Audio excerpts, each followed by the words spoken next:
Selamat datang kembali di Cakrif YouTube channel, tempat di mana sejarah mengungkap rahasia terdalamnya. Hari ini, kita akan menyelami kisah-kisah yang tak hanya penuh kemegahan, tetapi juga diselimuti intrik, pengkhianatan, dan permainan kekuasaan yang mematikan. Bayangkan sebuah istana yang berkilauan di bawah cahaya rembulan, namun di balik tirai sutranya, bisikan-bisikan rahasia bergaung, merancang skenario yang menentukan hidup dan mati. 7 intrik dan konspirasi mematikan di balik tahta para permaisuri, kisah tentang wanita-wanita yang tak hanya menjadi simbol kecantikan, tetapi juga otak di balik kejatuhan dan kebangkitan kerajaan.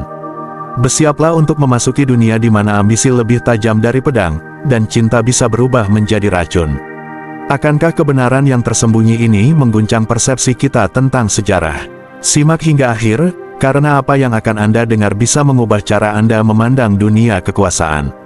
Mari kita mulai. Nomor 7, Permaisuri Lu Zi dari Dinasti Han. Pada abad kedua SM, Dinasti Han berada di bawah kendali Permaisuri Lu Zi, seorang wanita yang terkenal dengan ambisi, kekejaman, dan kecerdasannya dalam politik.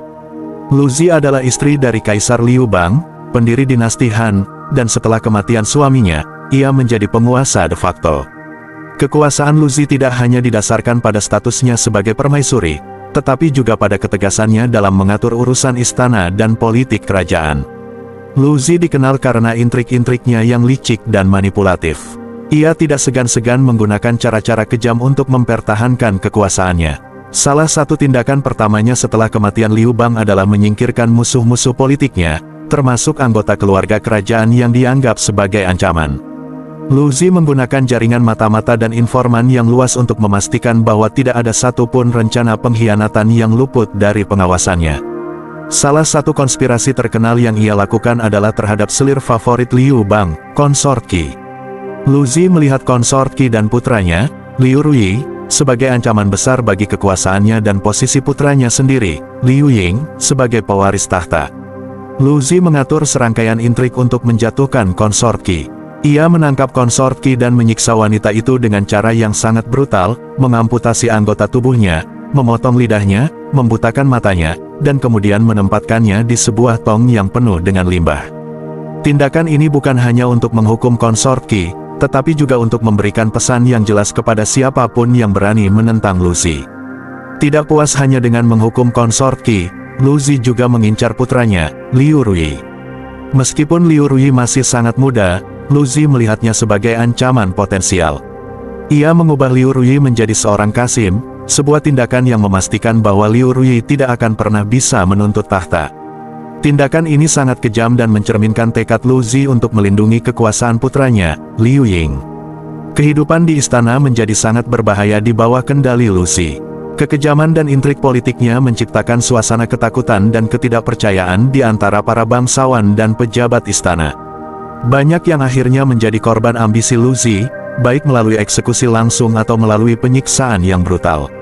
Pengaruh Lu Zi dalam politik dan kekuasaan dinasti Han menciptakan masa-masa yang penuh dengan ketidakstabilan dan kengerian. Namun, di balik kekejamannya, Lu Zi juga merupakan seorang pemimpin yang cerdas dan berwibawa. Ia berhasil mempertahankan stabilitas dinasti Han selama masa pemerintahannya dan memperkuat posisi keluarganya di istana.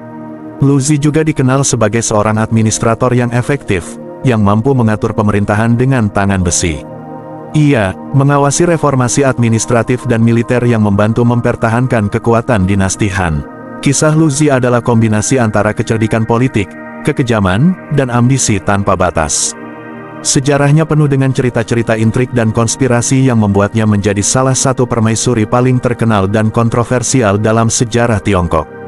Kehidupan dan tindakannya memberikan gambaran yang jelas tentang bagaimana kekuasaan dapat membawa seseorang ke puncak, namun juga bisa menghancurkannya.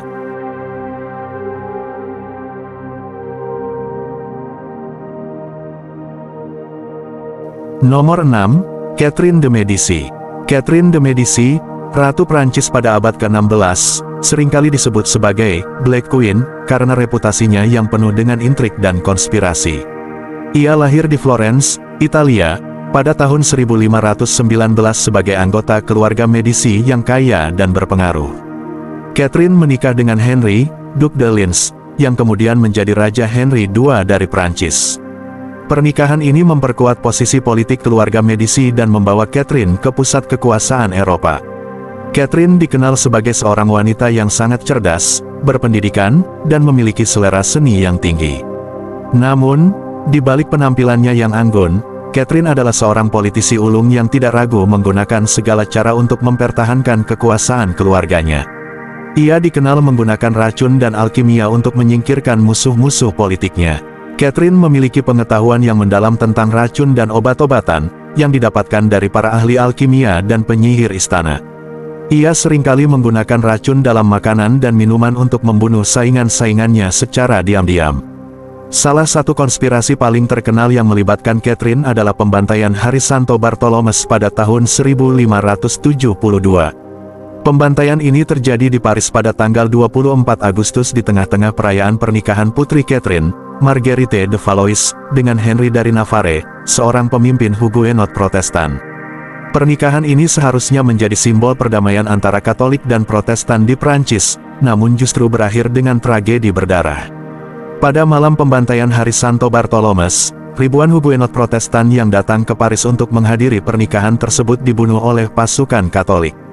Pembantaian ini kemudian menyebar ke kota-kota lain di Prancis, menyebabkan kematian puluhan ribu orang. Catherine de Medici diduga kuat terlibat dalam perencanaan dan pelaksanaan pembantaian ini.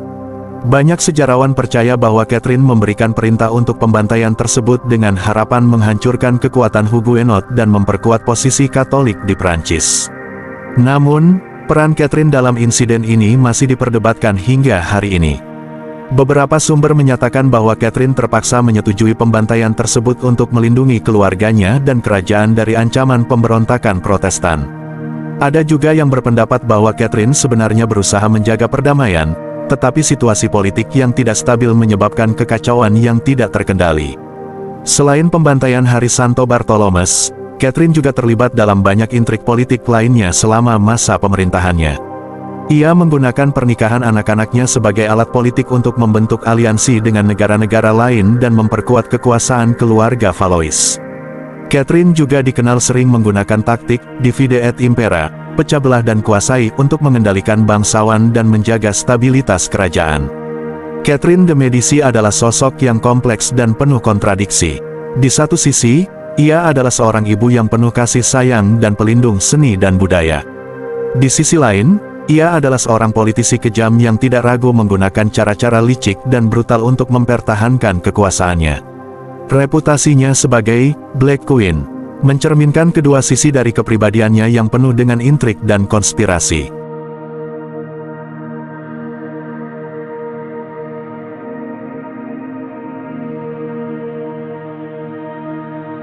Nomor 5, Permaisuri Cixi.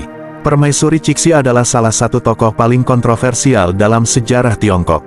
Lahir sebagai selir rendah dalam istana kekaisaran dinasti Qing, Cixi berhasil naik ke puncak kekuasaan melalui serangkaian intrik dan manipulasi politik yang cerdik.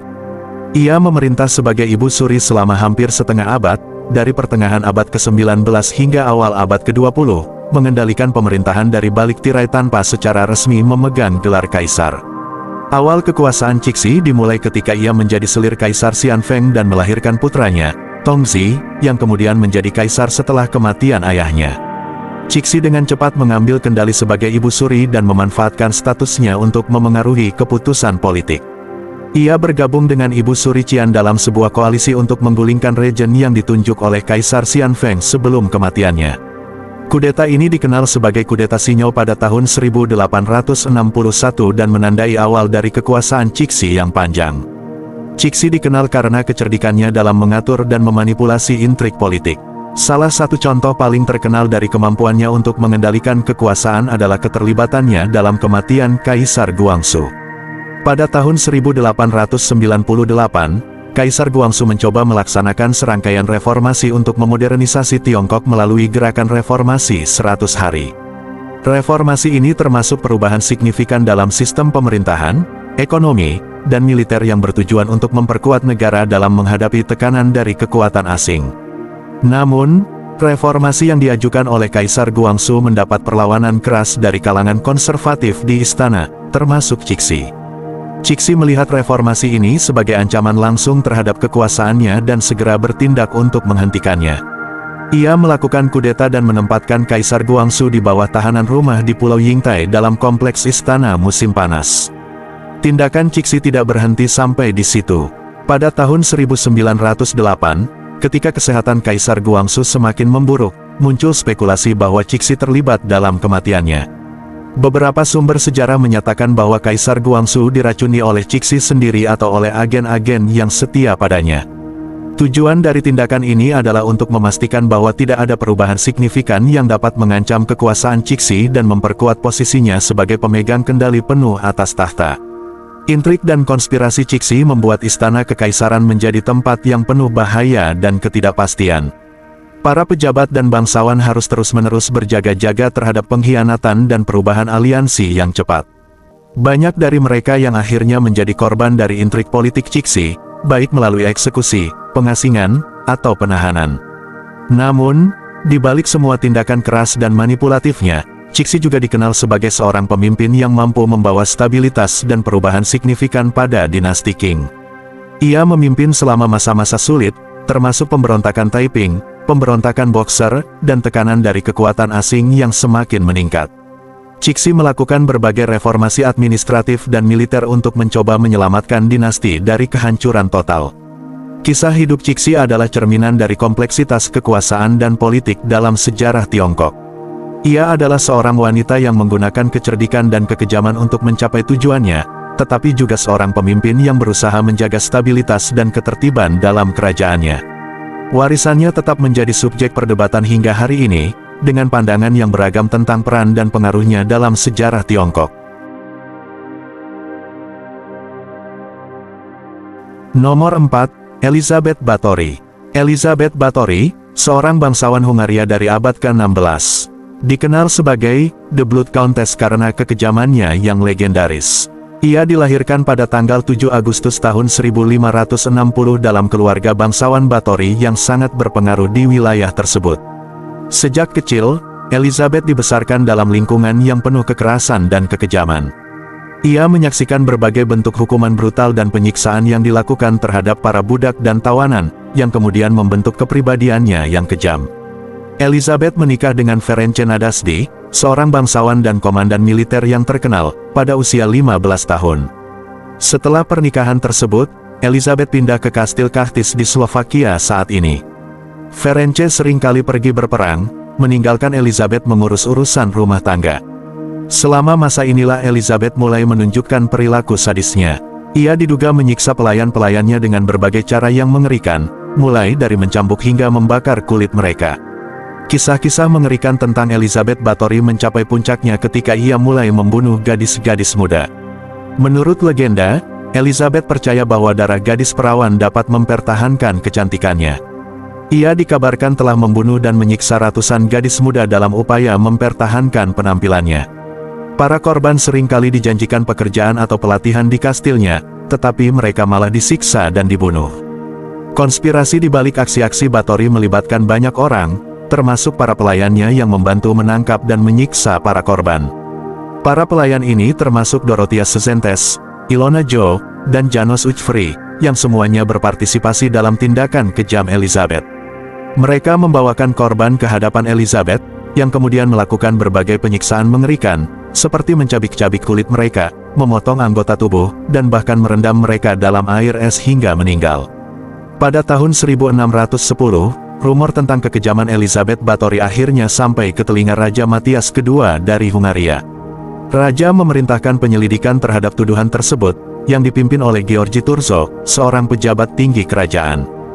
Thurzo dan para penyelidiknya berhasil mengumpulkan bukti-bukti yang menguatkan tuduhan terhadap Elizabeth, termasuk kesaksian dari para saksi mata dan catatan tertulis dari Elizabeth sendiri tentang jumlah korban yang telah ia bunuh. Elizabeth Báthory akhirnya ditangkap pada bulan Desember tahun 1610 di Kastil Kachtis. Ia diadili dan dinyatakan bersalah atas pembunuhan ratusan gadis muda. Namun, karena statusnya sebagai bangsawan, Elizabeth tidak dihukum mati. Sebagai gantinya, ia dikurung dalam sebuah ruangan kecil di kastilnya, di mana ia menghabiskan sisa hidupnya. Elizabeth meninggal pada tanggal 21 Agustus tahun 1614. Kisah-kisah mengerikan tentang Elizabeth Bathory telah menjadi legenda hingga saat ini. Ia sering dianggap sebagai salah satu pembunuh berantai paling produktif dalam sejarah, meskipun jumlah pasti korban yang ia bunuh masih menjadi perdebatan di kalangan sejarawan. Meskipun demikian, reputasi Elizabeth sebagai The Blood Countess tetap melekat, dan kisah hidupnya terus menginspirasi berbagai karya sastra, film, dan seni lainnya.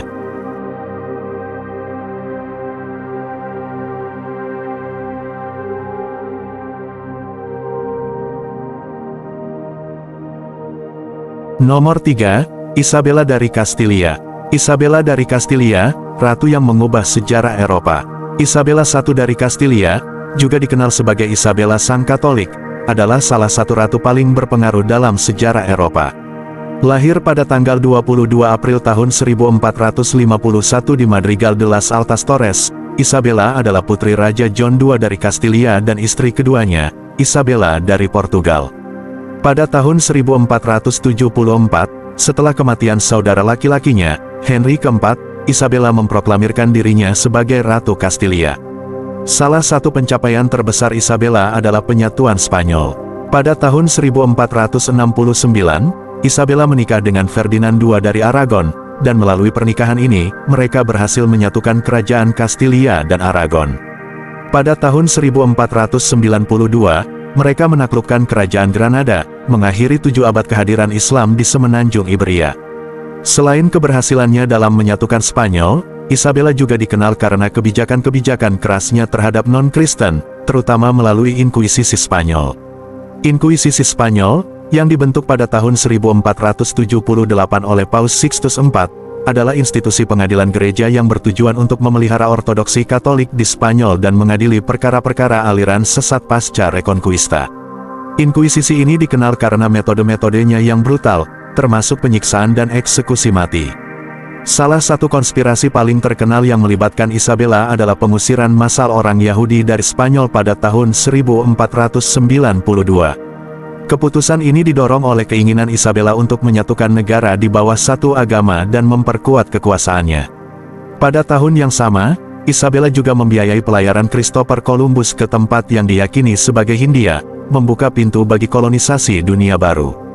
Keputusan untuk mengusir orang Yahudi diwujudkan melalui Dekret Alhambra, yang memerintahkan seluruh Yahudi untuk meninggalkan Spanyol atau beralih agama menjadi Kristen.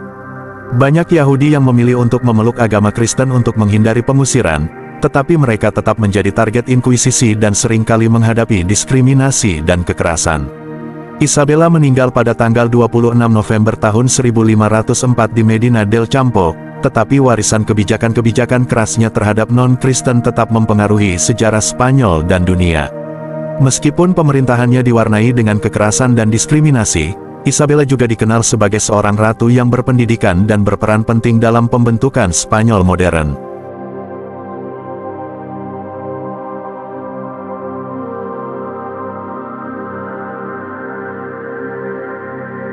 Nomor 2, Catherine the Great. Catherine the Great, Ratu Besar Rusia yang penuh dengan intrik dan konspirasi.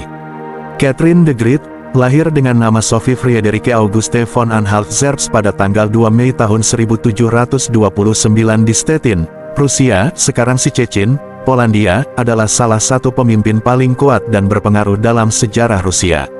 Ia menikah dengan Peter III, pewaris tahta Rusia, pada usia 16 tahun. Pernikahan ini adalah langkah politik yang diatur oleh Ibu Catherine dan Permaisuri Elizabeth dari Rusia. Ketika Peter III naik tahta pada tahun 1762, pemerintahannya tidak disukai oleh banyak kalangan di Rusia. Kebijakan Peter yang pro-Prusia dan ketidakmampuannya sebagai pemimpin membuatnya tidak populer di kalangan bangsawan dan militer. Melihat ketidakstabilan ini sebagai kesempatan, Catherine, yang saat itu sudah memiliki pengaruh besar di istana, merencanakan kudeta untuk menggulingkan suaminya. Dengan dukungan dari kekasihnya, Grigory Orlov, dan para perwira militer, Catherine melancarkan kudeta yang sukses pada bulan Juli tahun 1762. Peter III dipaksa turun tahta dan ditahan. Tak lama kemudian, Peter ditemukan tewas dalam penahanan, diduga dibunuh oleh orang-orang suruhan Catherine. Setelah naik tahta, Catherine segera dimahkotai sebagai permaisuri Rusia, dan memulai era kekuasaan yang panjang dan penuh dengan intrik politik. Sebagai seorang pemimpin yang cerdik dan ambisius, Catherine menggunakan berbagai cara untuk memperkuat posisinya dan memperluas wilayah kekaisaran Rusia. Ia dikenal sebagai seorang reformator yang berusaha memodernisasi Rusia sesuai dengan nilai-nilai pencerahan Eropa. Catherine memperkenalkan reformasi administratif, hukum, dan pendidikan yang signifikan, yang bertujuan untuk memperkuat negara dan meningkatkan kesejahteraan rakyatnya. Namun, di balik segala prestasinya, Catherine juga terlibat dalam banyak intrik dan konspirasi. Ia memiliki sejumlah kekasih yang berperan penting dalam politik istana. Catherine menggunakan hubungan-hubungan ini untuk memanipulasi kekuasaan dan mempertahankan kendali atas tahta. Salah satu kekasihnya yang paling terkenal adalah Grigory Potemkin, seorang perwira militer yang menjadi salah satu penasehat terdekatnya dan membantu mengembangkan kebijakan luar negeri Rusia. Selain itu, Catherine juga menghadapi berbagai pemberontakan dan ancaman terhadap kekuasaannya. Salah satu pemberontakan terbesar adalah pemberontakan Pugachev, yang dipimpin oleh seorang petani bernama Yemelyan Pugachev yang mengklaim dirinya sebagai Peter ketiga yang masih hidup. Pemberontakan ini menarik dukungan luas dari petani yang tidak puas dengan sistem feodal dan pemerintahan Catherine. Meskipun pemberontakan ini akhirnya berhasil dipadamkan, itu menunjukkan tantangan besar yang dihadapi Catherine dalam mempertahankan kekuasaannya. Catherine juga terlibat dalam sejumlah konflik militer yang memperluas wilayah Rusia. Ia memimpin beberapa perang melawan Kekaisaran Ottoman, yang menghasilkan penambahan wilayah signifikan di selatan dan akses Rusia ke Laut Hitam. Selain itu, melalui serangkaian perjanjian diplomatik dan invasi militer, Catherine berhasil memperluas wilayah Rusia ke barat, termasuk aneksasi Polandia. Kisah hidup Catherine the Great penuh dengan drama dan misteri. Di satu sisi, ia adalah seorang pemimpin yang kuat dan cerdik, yang berhasil memodernisasi Rusia dan memperluas wilayahnya. Di sisi lain, ia adalah seorang politisi licik yang tidak segan-segan menggunakan cara-cara kejam dan manipulatif untuk mempertahankan kekuasaan. Warisannya tetap menjadi subjek perdebatan hingga hari ini, dengan pandangan yang beragam tentang peran dan pengaruhnya dalam sejarah Rusia.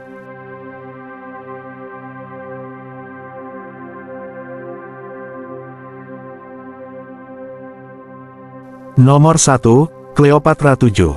Cleopatra VII, Ratu Mesir yang penuh dengan kekuasaan, cinta, dan tragedi. Cleopatra VII Pilopator adalah salah satu ratu paling legendaris dalam sejarah. Lahir pada tahun 69 SM, ia adalah keturunan dinasti Ptolemaic yang memerintah Mesir setelah kematian Alexander Agung. Sebagai penguasa Mesir, Cleopatra dikenal karena kecantikannya, kecerdasannya, dan kemampuan politiknya yang luar biasa. Cleopatra tidak hanya menguasai bahasa Mesir, tetapi juga berbicara beberapa bahasa lainnya, termasuk Yunani, Latin, dan bahasa-bahasa Oriental. Kemampuan multibahasanya menjadikan Cleopatra seorang diplomat ulung yang mampu berkomunikasi dengan banyak bangsa. Cleopatra naik tahta pada tahun 51 SM setelah kematian ayahnya, Ptolemy XII Auletes. Ia awalnya memerintah bersama saudara laki-lakinya, Ptolemy XIII, tetapi konflik internal dan ambisi politiknya menyebabkan pertikaian yang berujung pada perang saudara.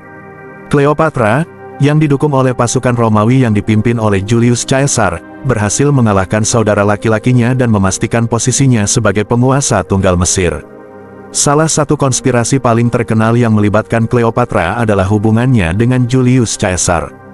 Pada tahun 48 SM, Cleopatra bertemu dengan Caesar di Alexandria dan berhasil memikatnya dengan kecerdasan dan pesonanya. Hubungan mereka berkembang menjadi aliansi politik dan romantis yang menguntungkan kedua belah pihak. Cleopatra dan Caesar memiliki seorang putra bernama Ptolemy Caesar, yang dikenal sebagai Caesarion. Namun, hubungan mereka juga menimbulkan kontroversi di Roma, di mana banyak yang tidak menyukai pengaruh Cleopatra terhadap Caesar. Setelah kematian Julius Caesar pada tahun 44 SM, Cleopatra kembali ke Mesir dan mencari aliansi baru untuk melindungi kerajaannya dari ancaman Romawi. Ia menemukan sekutu dan kekasih baru dalam diri Mark Antony, salah satu jenderal terkemuka Roma. Hubungan Cleopatra dan Antony penuh dengan cinta dan drama. Mereka hidup bersama di Alexandria dan memiliki 3 anak, Alexander Helios, Cleopatra Selene II, dan Ptolemy Philadelphus. Namun, hubungan mereka juga dipenuhi dengan intrik politik dan konflik dengan Octavianus, pewaris sah Caesar. Intrik politik Cleopatra dan Mark Antony akhirnya menyebabkan kejatuhan Mesir di tangan Romawi. Pada tahun 31 SM, pasukan Octavianus berhasil mengalahkan pasukan Antony dan Cleopatra dalam pertempuran Actium. Kekalahan ini menjadi titik balik yang menentukan dalam sejarah Mesir. Cleopatra dan Antony melarikan diri kembali ke Alexandria, tetapi situasi semakin memburuk. Dalam menghadapi kekalahan yang tidak terelakkan, Mark Antony bunuh diri dengan cara menikam dirinya sendiri. Cleopatra, yang menyadari bahwa dirinya akan diarak sebagai tawanan dalam kemenangan Octavianus, juga memutuskan untuk bunuh diri. Menurut legenda, ia menggunakan ular kobra beracun yang dikenal sebagai asap untuk mengakhiri hidupnya.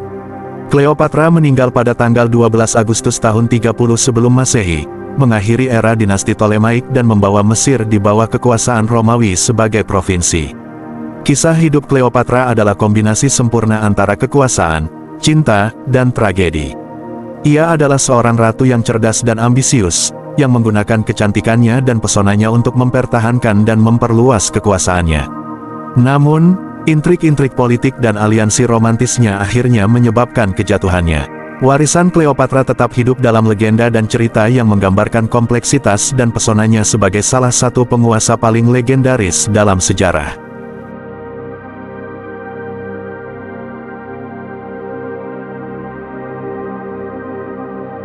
Dan itulah 7 intrik dan konspirasi mematikan di balik tahta para permaisuri, kisah-kisah yang membuktikan bahwa di balik kemewahan istana, ada bayang-bayang ambisi, pengkhianatan, dan permainan kekuasaan yang berbahaya. Sejarah telah mencatat bahwa tahta bukan hanya tentang mahkota dan kemuliaan, tetapi juga tentang darah, air mata, dan strategi tersembunyi. Mungkin kita hanya melihat kejayaan di permukaannya, tetapi di balik itu, ada kisah-kisah kelam yang jarang terungkap. Jika Anda menikmati perjalanan ini, jangan lupa untuk like, komen, dan subscribe agar tidak ketinggalan cerita-cerita mengejutkan lainnya. Tetap waspada, tetap penasaran, dan sampai jumpa di video berikutnya, di mana kita akan mengungkap lebih banyak misteri yang tersembunyi di balik sejarah.